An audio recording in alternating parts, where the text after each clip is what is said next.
Tonight, we're diving into one of the most explosive moments from the recent Pam Bondi hearing, where the Department of Justice faced tough questions over the handling of the Epstein files. If you want to stay on top of the latest developments and understand what's really happening behind the scenes, make sure to subscribe and hit the notification bell. Recognized for 5 May I minutes. respond very briefly to her statement? Well, I think we can do that Okay. probably on Next. one of our members' time. Okay, thank you. I don't want that to get away. Thank you. Yep. Thank you, Mr. Chairman. Behind me, I have 3 documents from the DOJ production that are emblematic of the massive failure of the DOJ to comply with the Epstein Files Transparency Act. To my right is an email that was sent by the victims' lawyers to the DOJ. It was a list of names not to redact, a list of names not to release. What did the DOJ do with this email? They released this email in the document production. Literally the worst thing you could do to the survivors, you did. And they're getting phone calls. A lot of these people didn't want to be known. And we know you touched the document because you redacted one name and you redacted the lawyer's name, but you left the survivor's name there. The next document I want to show you, that was in the title, the victims' survivors' names, all right? The title of this one is Child Sex Trafficking, Co-Conspirators, fully redacted. And by the way, I'm gonna unredact them here. Less Wexner is in this. Now your your deputy attorney general said, oh, well, he appears hundreds of times in the files.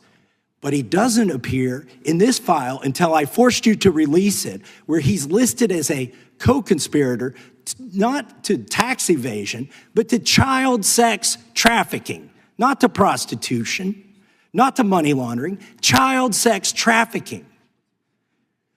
And then finally, what we have here is the third exhibit that I have is emblematic of the FD 302 release.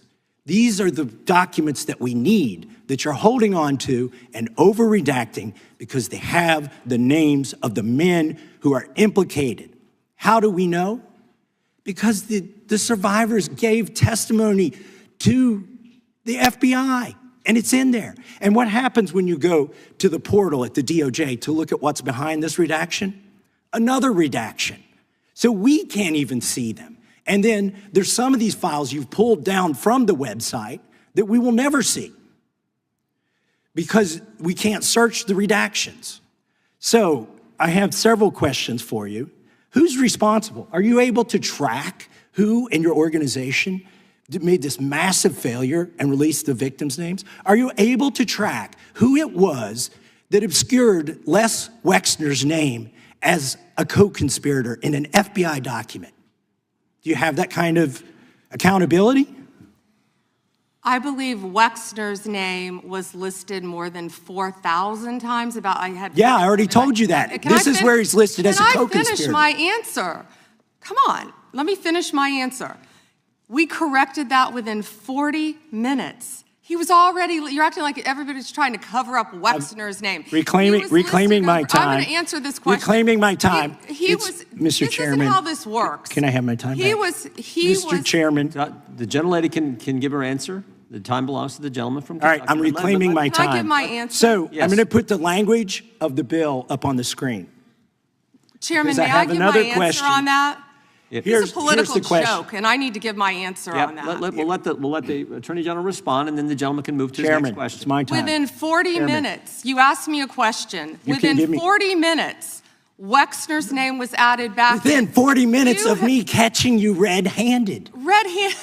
There was one redaction out where of he's over listed as a co-conspirator. And we invited you in. This guy has Trump derangement syndrome. He needs to get, you're a failed politician. I want you to watch the video. Mr. Chairman, please restore his time and remind the witness of the rules here. There is no credible information.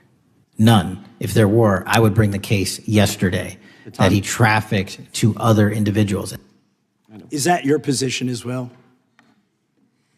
My position is any victim who comes forward, of course, we would love to hear from them.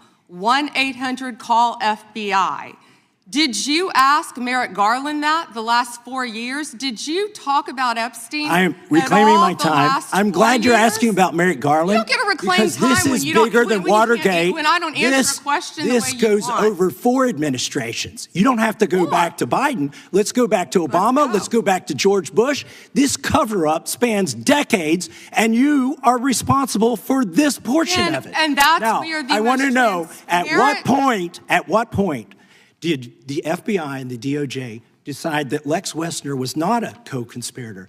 Because our Epstein Files Transparency Act requires you, please put it back on the screen, please, to release the internal decision about whether to prosecute him or not, and it's not in the files, and it's not in the files for any of these other men. Time of the gentleman has expired. May she answer? And he's a hypocrite because he voted against the ban that we were talking about on deep fake AI porn. Only 2 people voted against it, and you were one of them, hypocrite.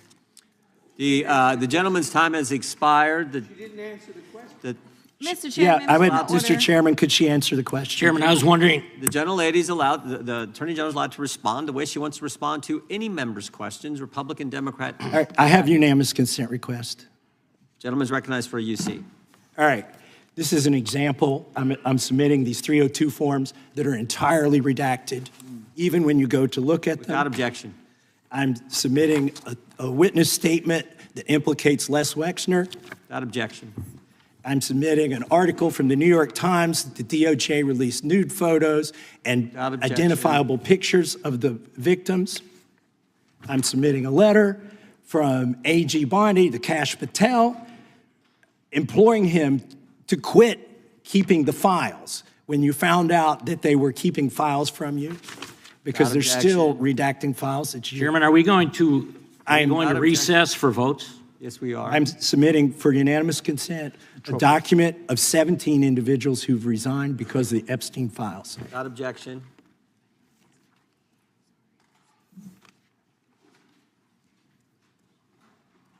Just want to check on how much time we have left in votes, but one thing I've learned here of late that they'll wait on us. How much time do we have? Oh, they just called. Okay. The chair now recognizes. During the hearing, Bondi highlighted a critical failure in the DOJ's transparency. She presented 3 documents that, according to her, show a staggering misstep. One of these was an email from the victims' lawyers explicitly listing names that should not be released. Shockingly, instead of protecting these survivors, the DOJ released the very email, putting some victims' identities at risk. this is not just a procedural mistake. It's a serious breach of trust for people who have already endured unimaginable trauma. Bondi went deeper. Another document she revealed was titled Child Sex Trafficking Co-Conspirators, fully redacted. She took the time to expose that some key figures were intentionally left hidden, including prominent names that many might recognize. Less Wexner, for instance, was listed as a co-conspirator, not in financial crimes, but linked to child sex trafficking. The DOJ had previously minimized his presence in the files, but these documents tell a very different story. This hearing shows the importance of accountability in cases like this. It's not just about releasing documents, it's about doing so responsibly, with the victim's safety and privacy in mind. Every misstep erodes public trust and causes real harm to survivors who are trying to find justice. We'll continue to follow this story closely and break down each revelation as it comes. If you want detailed, clear explanations like this so you can understand exactly what's at stake and why it matters, make sure you subscribe now. This isn't just legal drama, it's a window into the systemic issues in high-profile investigations, and staying informed is how we hold institutions accountable.